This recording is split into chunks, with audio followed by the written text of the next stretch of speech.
저는 첫 퇴사를 결심했을 때 정말 모든 잡다한 것들을 다 내려놨습니다. 그리고 딱 3개월 동안 이 한 가지만 집중을 했습니다. 바로 이직해서 잘 살고 있는 선배들만 찾아다닌 겁니다.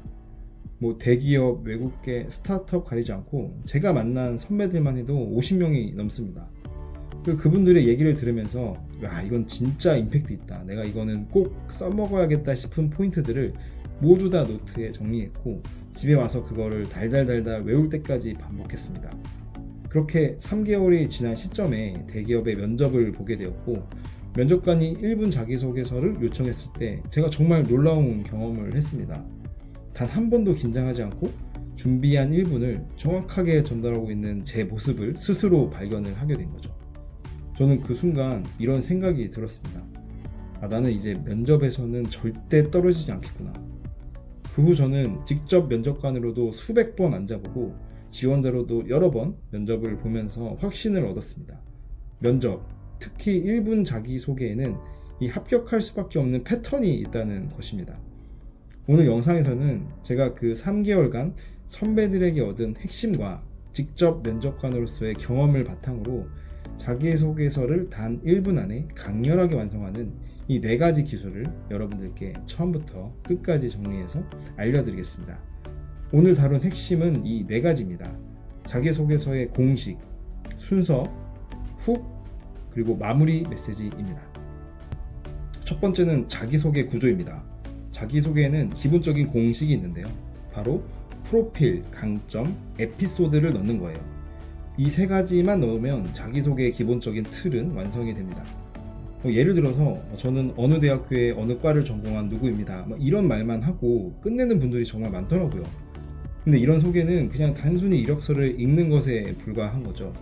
면접관이 실제로 궁금해하는 건 당신이 어떤 태도를 가지고 살아가는 사람인지예요. 그래서 내 성향을 드러나는 이 일상적인 소재를 하나쯤은 준비해두는 걸 이제 추천드립니다. 예를 들어서 이런 식인 거죠. 저는 평소에 되게 작은 루틴을 지키는 걸 좋아합니다. 이런 운동 루틴을 제가 3년 동안 기록을 해오고 있는데요. 이 습관 덕분에 프로젝트를 할 때도 이 과정을 꼼꼼하게 챙기고 결과를 기한 안에 마무리하려는 편입니다. 이처럼 일상 속의 태도와 연결된 에피소드를 함께 전달하면 면접관이 그래, 이 사람은 이런 방식으로 일할 사람이지를 직관적으로 떠올릴 수 있게 됩니다. 네, 그 다음 두 번째는 말을 하는 순서예요. 많은 분들이 과거부터 이제 시간 순으로 말을 하다가 1분이 금방 지나가 버리더라고요. 이걸 해결하는 가장 좋은 구조는 바로 결론, 근거, 미래의 순서로 말을 하는 겁니다.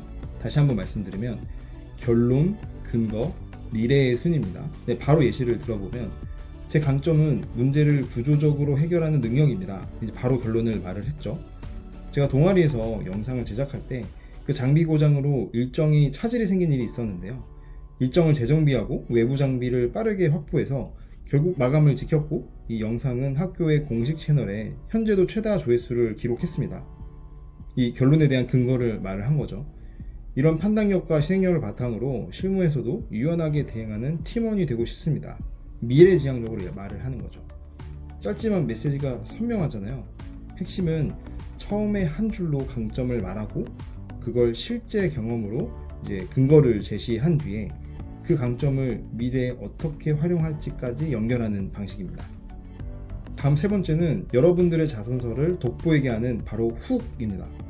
자기소개에서 주목받으려면 면접관의 귀를 사로잡는 한 문장이 필요한데 그걸 바로 이제 훅이라고 합니다. 제가 간단한 실험을 해볼게요. 지금부터 3가지 단어를 말씀드려 볼게요. 검은 까마귀, 하얀 닭, 빨간 까마귀. 이 셋 중에 가장 눈에 띄는 단어는 어떤 건가요? 아마 대부분 빨간 까마귀를 떠올리셨을 거예요. 왜냐하면 빨간 까마귀는 우리의 상식을 깨는 이미지거든요. 사람들은 보통 이렇게 익숙한 것보다는 약간 낯선 것에 본능적으로 더 관심을 갖게 됩니다. 이 원리를 내 자기소개서에 적용을 해보면 예를 들어서 이렇게 말을 하는 거죠. 저는 대학 시절에 3,000명에게 혼나본 경험이 있습니다. 혹은 저는 4년 동안 4만 킬로를 달려 지구 한 바퀴를 뛰었습니다. 이런 말은 단번에 무슨 얘기지? 라는 반응을 이제 이끌어내게 됩니다. 그런데 중요한 건 이 문장들이 단순히 튀기 위한 말이 아니라는 거예요. 예를 들어서 3,000명에게 혼나본 경험이라는 말은 콜센터에서 이제 민원 대응 아르바이트를 하면서 겪었던 실제 경험을 이렇게 요약을 한 거고요. 고객 과정 대응에서 겪었던 많은 갈등과 스트레스, 뭐 이런 감정 노동 속에서 꾸준히 일했던 이런 성실함과 대응력, 이런 부분들을 기억에 남게 하는 표현인 거죠. 또 이제 지구 한 바퀴를 뛰었다라는 표현도 달리기를 4년간 매일 실천해온 습관에서 나온 말입니다. 여기에는 자기관리, 꾸준함, 실행력 같은 강점이 담겨 있습니다. 즉 이렇게 훅은 단순한 과정이 아니라 실제 경험을 상식 밖의 행동처럼 보이도록 이제 재구성해서 면접관의 시선을 끄는 이런 전략적인 표현입니다. 훅은 이제 억지로 꾸며내서는 안 됩니다. 실제로 겪은 일을 흥미롭게 포장하는 감각, 이게 바로 포인트입니다. 마지막 네 번째는 마무리 메시지입니다. 저는 이런 경험이 있습니다. 이상입니다. 보통 이렇게 이제 끝내버리면 정말 아쉽잖아요. 면접관들이 진짜 듣고 싶은 건 이 사람이 우리 회사에 와서 어떤 역할을 할 수 있을까입니다. 그래서 자기소개의 마지막 문장은 이렇게 이어져야 됩니다. 이 강점을 살려서 제가 새로운 환경에서도 빠르게 적응하고 미지 업무에도 도전적으로 임할 수 있는 사람이 되고 싶습니다. 이런 미래지향적인 마무리가 있을 때 면접관은 이 지원자가 우리 팀에 어울리겠다라는 느낌을 받게 됩니다. 이제 정리해 보겠습니다. 자기소개는 말보다는 전략이 정말 중요합니다. 구조, 전개, 훅, 마무리, 이 네 가지 포인트만 기억하면 1분 안에 강렬하게 자신을 각인시킬 수 있을 겁니다. 자기소개 그 1분이 여러분의 인생을 바꿀 수도 있습니다. 오늘 영상이 여러분의 1분을 완전히 바꾸는 계기가 되길 바랍니다. 감사합니다.